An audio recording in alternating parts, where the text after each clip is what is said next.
Alam ko sa sarili ko, I'm confident that I'm working really hard. I've been doing my best.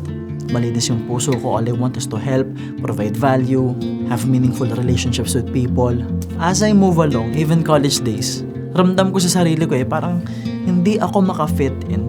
Kahit ipilit ko yung sarili ko, isalpak yung sarili ko sa mga grupo na yan. May mga grupo ng dancers, may mga grupo ng mahilig sa music, mahilig sa Dota.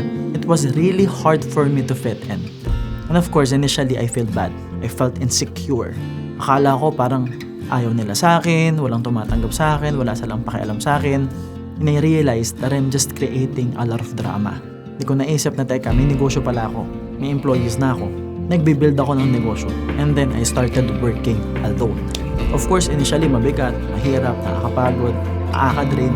Pero the advantage is, you will learn how to solve your own problems.